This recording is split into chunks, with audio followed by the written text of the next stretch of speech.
Assalamualaikum warahmatullahi wabarakatuh.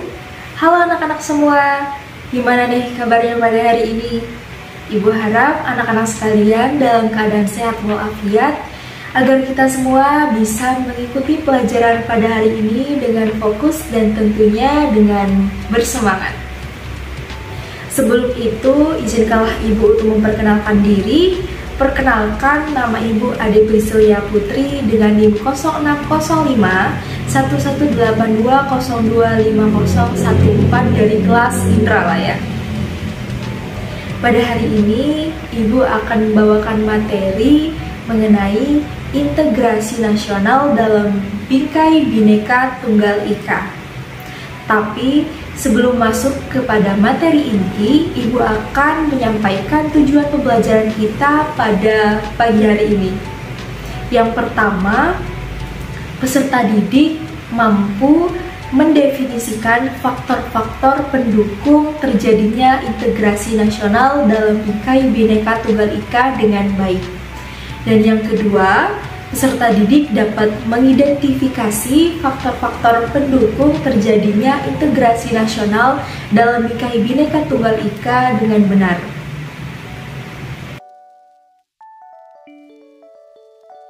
Integrasi nasional berasal dari dua kata, yaitu integrasi dan nasional. Integrasi berasal dari bahasa Inggris, integrate, artinya menyatu padukan, menggabungkan, mempersatukan.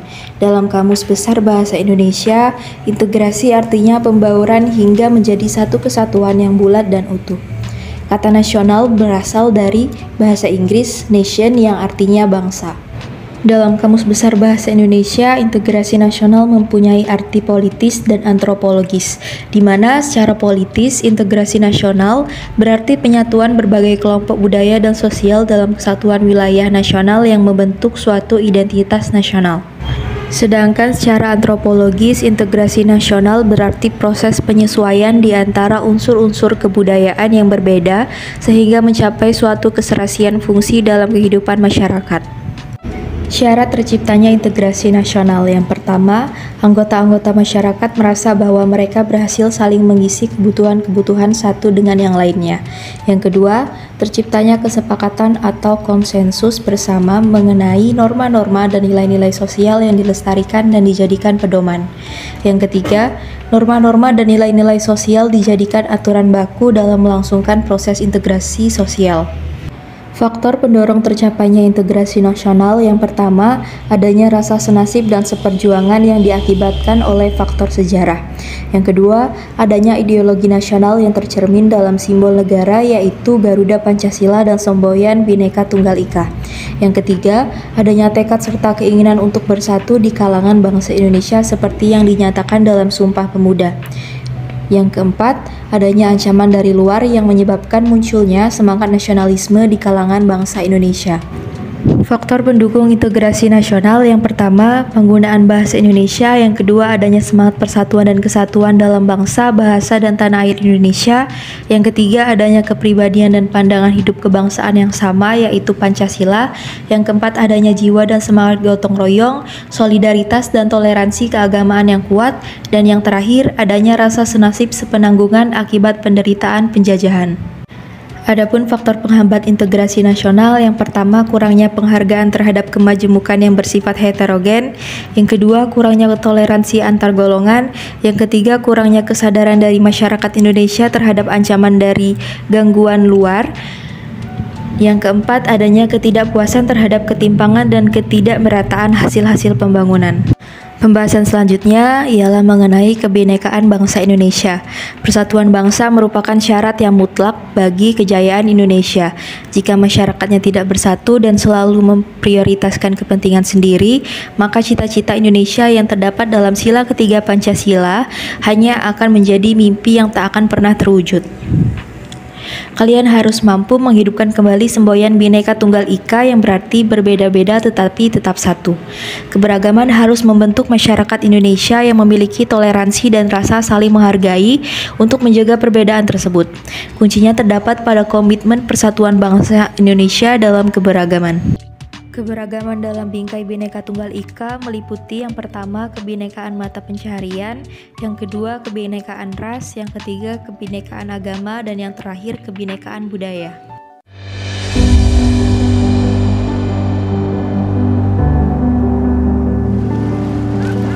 Seperti berlian berserak di Khatulistiwa, 17.000 pulau terhampar luas di seluruh Indonesia.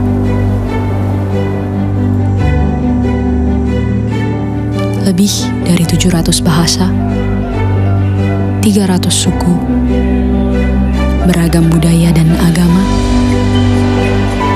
tak mampu menghalangi kita menjadi bangsa yang satu.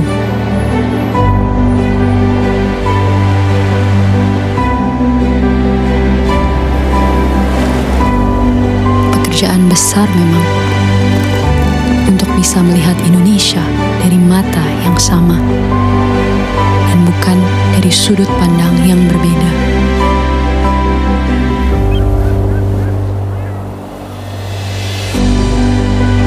Tetapi ini Indonesia, tanah kaya yang masyhur akan perbedaan dan keramahannya. Tanah lahirnya masyarakat yang terbuka dan memiliki daya juang tinggi.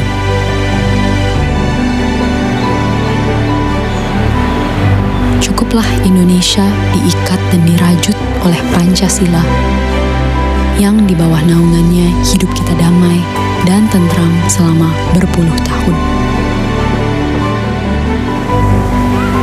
Mari beri Pancasila roh yang hidup, yang Bhinneka Tunggal Ika, yang walaupun berbeda, kita tetap satu, tetap Indonesia.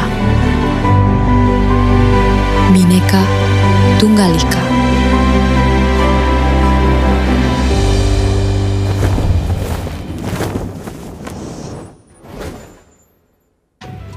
Oke, mungkin itu saja materi yang bisa Ibu sampaikan pada pertemuan kita pada hari ini. Terima kasih atas perhatian anak-anak sekalian, dan sampai jumpa di video pembelajaran berikutnya. Semangat!